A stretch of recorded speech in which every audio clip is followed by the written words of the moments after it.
Hello guys, तो स्वागत है आपका मेरे फिर से एक छोटे से मिनी ब्लॉग में। तो गाइस मैंने सोचा एक बार फिर से क्यों ना आपको बर्फ़ दिखाई जाए, क्योंकि मुझे अच्छी लगती है तो आपको भी अच्छी लगती ही होगी। तो देखो गाइस, यहाँ पर फिर से स्नो पड़ती है। बहुत ज़्यादा बर्फ़ इकट्ठी हो चुकी है और ये आपको थोड़ी दिख रही है पर ये थोड़ी है नहीं, ये लगभग 2-3 फीट बर्फ़ इकट्ठी हो चुकी है। तो गाइस जैसे कि हमें फिर चलो हो रही थी खेलने की बर्फ़ में, तो इसलिए हम पहुँच चुके थे फिर से नीचे बर्फ़ में जाने के बाद हमने सोचा चलो कुछ बनाते हैं। हमने सोचा था कि हम स्नोमैन बनाएंगे, पर देखो हमारी कलाकारियाँ देखो, स्नोमैन तो बना नहीं, पर क्या बनाई ये हम भी नहीं जानते। तो इस उबड़ खाबड़ कुछ चीज़ बनाने के बाद हमने सोचा चलो इसमें लात मारते हैं। और इस लात मारने के बाद फिर ये हम भाग के आए वापस, क्योंकि हमें लगी थी ठंडी ठंडी। में लगने के बाद मेरे पति थे फिर चले गए थे। जाने के बाद वहाँ से कुर्सी पर से हटाई थोड़ी सी बर्फ़, हटाने के बाद कुछ बर्फ़ उठाई अपने हाथों में और ये बाहुबली बनते हुए।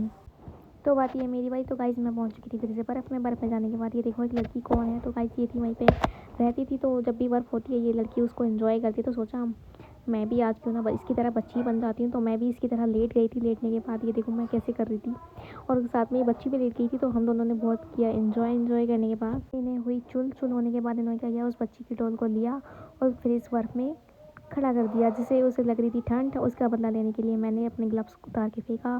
फिर उठाई बर्फ़ और फिर बर्फ़ उठाने के बाद मैंने सबसे पहले अपने ऊपर फेंका, फिर गाइस इनके ऊपर फेंका। फिर ऐसे ही लड़ते लड़ते मैं पहुंच चुकी थी दूसरी तरफ बर्फ़ के, क्योंकि हम दोनों में से तो कोई से भी जीतने वाला नहीं था। फिर दूसरी तरफ जाने के बाद मुझे हो रही थी बहुत ज़्यादा चुल, तो मैंने सोचा अपनी चुल को शांत करते हैं। तो वहाँ पर बाइक पार्क हुई थी, तो मैंने सारी बाइक की जो सारी की तो नहीं हो पाई थी, क्योंकि मैं गिरने लगी थी बर्फ़ में ही। तो मैंने अपनी बाइक की ही वहाँ से बर्फ़ हटानी शुरू कर दी थी। फिर हटाते हटाते मैं गिरने लगी थी ज़्यादा। फिर मैंने सोचा चलो अब नहीं हटाते हैं, कभी पता चले मैं ही यहाँ दब जाऊँ बर्फ़ में।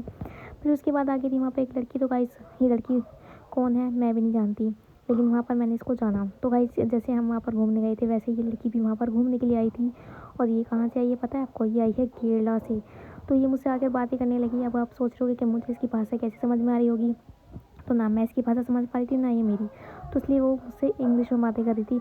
तो ठीक है, मैं इस ब्लॉग को करती हूँ पर, क्योंकि हमारी मस्ती तो इसी तरह चलती रहेगी। तो मिलेंगे आपसे एक नेक्स्ट वीडियो में। तो प्लीज़ गाइस लाइक करना, शेयर करना, कमेंट करना मत भूलना। Bye bye.